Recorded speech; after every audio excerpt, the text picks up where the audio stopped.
ಶ್ರೀ ಕ್ಷೇತ್ರ ಧರ್ಮಸ್ಥಳ ಗ್ರಾಮಾಭಿವೃದ್ಧಿ ಯೋಜನೆಯ ಹೊಸ ಕಚೇರಿ ಉದ್ಘಾಟನೆ.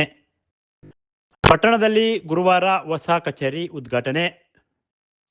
ರಾಜ್ಯದಲ್ಲಿ ಲಕ್ಷಾಂತರ ಕುಟುಂಬಗಳಿಗೆ ಸ್ವಸಹಾಯ ಸಂಘಗಳಿಗೆ ನೇರವಾಗಿ ಕಡಿಮೆ ಬಡ್ಡಿದರದಲ್ಲಿ ಸಾಲ ಸೌಲಭ್ಯ ಕಲ್ಪಿಸುವುದು ದೇಶದಲ್ಲೇ ಅತ್ಯಂತ ಶ್ಲಾಘನೀಯ ಕೆಲಸ ಎಂದು ಡಾಕ್ಟರ್ ವಿನಯ್ ಕುಮಾರ್ ತಿಳಿಸಿದರು.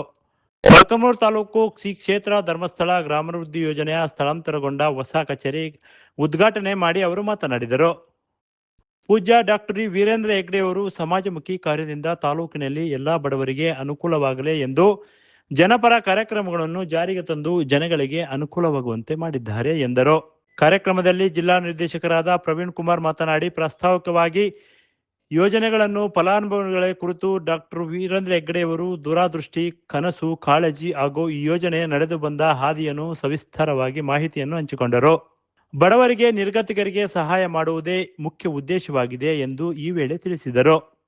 ಇದೇ ವೇಳೆ ಶಿಕ್ಷಕರಾದ ಲತೀಫ್ ಸಾಬ್ ಕೂಡ ತಮ್ಮ ಅನಿಸಿಕೆಗಳನ್ನು ತಿಳಿಸಿದರು. ಸಾವಿರ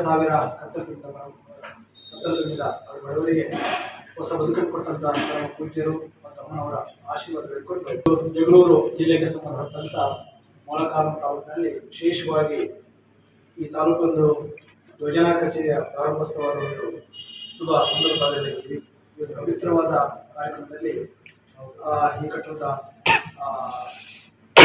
ಓನರಾದಂಥ ವಿನಯ್ ಕುಮಾರ್ ಅವರಿದ್ದಾರೆ. ನಿಜವಾಗಿ ಸ್ವಾಗತವನ್ನು ನೀಡಿ ಪ್ರಾಸ್ತಾವಿಕವಾಗಿ ಒಂದೆರಡು ಅದನ್ನು ಮಾತಾಡಲಿಕ್ಕೆ ಇಷ್ಟಪಡ್ತಾ ಇದ್ದೀನಿ. ಧರ್ಮಸ್ಥಳ ಯೋಜನಾ ಕಚೇರಿ ಈ ಒಂದು ಭಾಗದಲ್ಲಿ ಉದ್ಘಾಟನೆ ಆಗ್ತಾ ಇದೆ.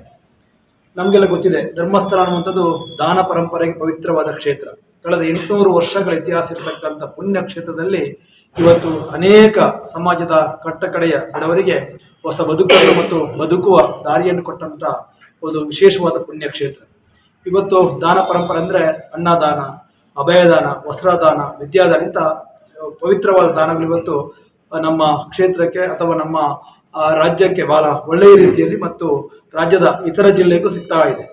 ಈ ಒಂದು ಪುಣ್ಯದ ಕಾರ್ಯಕ್ರಮ ಏನಿದೆಯಾ ಇದು ಪೂಜ್ಯರ ಕನಸು. ಯಾಕಂದರೆ ಧರ್ಮಸ್ಥಳದ ದಾನ ಪರಂಪರೆ ಏನಿದೆಯಾ ಇದು ಸಮಾಜದ ಕಟ್ಟಕಡೆ ಬಡವರಿಗೆ ಅಥವಾ ಆರ್ಥಿಕ ಸಬಲೀಕರಣ ಯಾರು ಆಗಲಿಲ್ಲ ಅವರಿಗೆ ಹೊಸ ಬದುಕನ್ನು ಕೊಡಬೇಕಂತ ಬಹಳ ದೊಡ್ಡ ಕನಸನ್ನು ಇಟ್ಕೊಂಡು ಪೂಜ್ಯರು ಪಟ್ಟಕ್ಕೆ ಬಂದು 55 ವರ್ಷಗಳಾಗ್ತಾ ಇದೆ. 50 ವರ್ಷದ ನಂತರ ಅವರು ಕಳೆದ 44 ವರ್ಷದಿಂದ 1982 ಇಸ್ವಿಯಲ್ಲಿ ವಿಶೇಷವಾಗಿ ಸಮಾಜದ ಕಡುಬಡವರ ಕಣ್ಣೀರು ನೋಡಿಕೊಂಡು ಅವ್ರಿಗೆ ಏನಾದರೂ ಕ್ಷೇತ್ರ ವತಿಯಲ್ಲಿ ಸಹಾಯ ಮಾಡಬೇಕು, ಹೊಸ ಬದುಕನ್ನು ಕೊಡಬೇಕಂತ ಯೋಚನೆ ಮಾಡಿಕೊಂಡು ಗ್ರಾಮೀಣಾಭಿವೃದ್ಧಿ ಕಾರ್ಯ ಪ್ರಾರಂಭ ಮಾಡಿದ್ರು. ಇವತ್ತು ರಾಜ್ಯದ ಎಲ್ಲ ಜಿಲ್ಲೆಗಳಲ್ಲಿ ಈ ಒಂದು ಯೋಜನೆ ವಿಸ್ತರಣೆ ಆಗಿ ಕೋಟ್ಯಾಂತರ ಬಡವರು ಯೋಜನೆಯ ಒಂದು ಸದಸ್ಯರಾಗಿ ಅವರ ಬದುಕನ್ನು ಕಟ್ಟಿಕೊಳ್ಳತಕ್ಕಂಥ ವಿಶೇಷವಾದ ಒಂದು ಪವಿತ್ರವಾದ ಕಾರ್ಯಕ್ರಮ ಭಾಗಿಗಳಾಗಿದೆ. ವಿಶೇಷವಾಗಿ ಇವತ್ತು ಒಂದು ಪವಿತ್ರವಾದ ಕಾರ್ಯಕ್ರಮ ನಮ್ಮ ಮೊಳಕಾಲ್ಮೂರು ತಾಲೂಕಿಗೆ ಬಂದು 15-14 ವರ್ಷಗಳಾಗ್ತಾ ಇದೆ. 14 ವರ್ಷದಲ್ಲಿ ಅನೇಕ ಸಮಾಜ ಸೇವೆಗಳು ಕಡು ಬಡವರಿಗೆ ಹೊಸ ಬದುಕನ್ನು ಕೊಡತಕ್ಕಂಥ ಅವರಿಗೆ ಆರ್ಥಿಕವಾಗಿ, ಸಾಮಾಜಿಕವಾಗಿ, ಶೈಕ್ಷಣಿಕ ಸಬಲೀಕರಣದಿಂದ ಹೊಸ ಕಾರ್ಯಕ್ರಮ ಕೊಟ್ಟಿದೆ.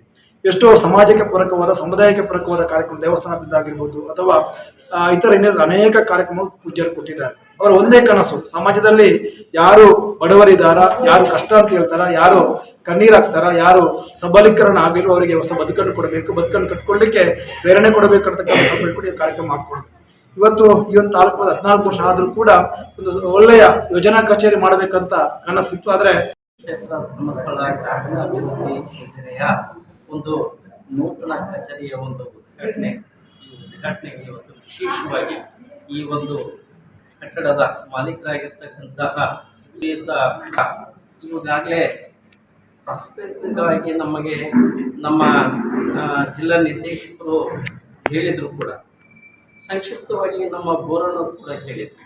ಖಂಡಿತವಾಗಲೂ ಕೂಡ ಈ ಸಮಾಜದಲ್ಲಿ ಒಂದು ಏನು ನಮ್ಮ ಪೂಜ್ಯರು 82ನೇ ಇಸ್ವಿಯಿಂದ ಸಂಕಲ್ಪ ಮಾಡಿದ್ರು, ಅನ್ನದಾನ, ಅಭಯದಾನ, ಔಷಧಿ ದಾನ, ವಿದ್ಯಾದಾನ, ಇದು ನಿಜಕ್ಕೂ ಕೂಡ ಸಾಮಾಜಿಕವಾಗಿ, ಶೈಕ್ಷಣಿಕವಾಗಿ, ಧಾರ್ಮಿಕವಾಗಿ, ಆರ್ಥಿಕವಾಗಿ ಈ ಸಮಾಜದಲ್ಲಿ ಕಟ್ಟಕಡೆಯ ಒಂದು ಕುಟುಂಬವು ಕೂಡ ಬಡತನದಿಂದ ನಿರ್ಮೂಲನೆಗೊಳ್ಳಬೇಕು.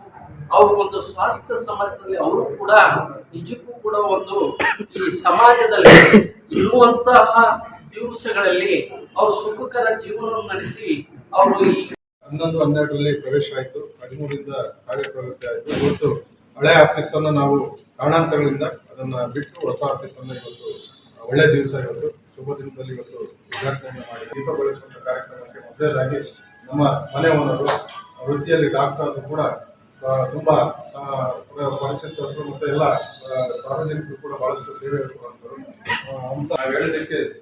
ಮುಖ್ಯ ಅತಿಥಿಗಳು ಮತ್ತು ಪ್ರವೀಣ್ ಕುಮಾರ್ ಜಿಲ್ಲಾ ನಿರ್ದೇಶಕರು, ರಾಘವೇಂದ್ರ ಯೋಜನಾಧಿಕಾರಿಗಳು, ಲತೀಫ್ ಹಾಗೂ ತಿಪ್ಪೇಸ್ವಾಮಿ ಜಲಜಾಗೃತಿ ವೇದಿಕೆ ಸದಸ್ಯರು, ಡಾಕ್ಟರ್ ಮಂಜುನಾಥ್ ಸಹಾಯಕ ಕೃಷಿ ನಿರ್ದೇಶಕರು, ರುದ್ರಮುನಿ ವಲಯ ಅರಣ್ಯಾಧಿಕಾರಿಗಳು, ಯರ್ಜನಹಳ್ಳಿ ನಾಗರಾಜ್, ಕೋನಸಾಗರ ಮಾರಣ್ಣ, ಚಿಕ್ಕುಂತಿ ಬೋರಣ್ಣ, ಧರ್ಮಸ್ಥಳ ಸಂಘದ ಪದಾಧಿಕಾರಿಗಳು ಇನ್ನೂ ಹಲವರು ಉಪಸ್ಥಿತರಿದ್ದರು. Bureau report PM Gangadhar, Bharat Vaibhav news, Molakalmuru. Thanks for watching. Read, discuss and debate with editor Dr. Yan Prashant Rao. Wanted reporters in print, digital and visual media for Bharat Vaibhav Daily Newspaper, BV News 5 Channel and BV Fast Web News from all the talukas of Karnataka, Goa and Maharashtra. If interested, send your resume to 9019229369.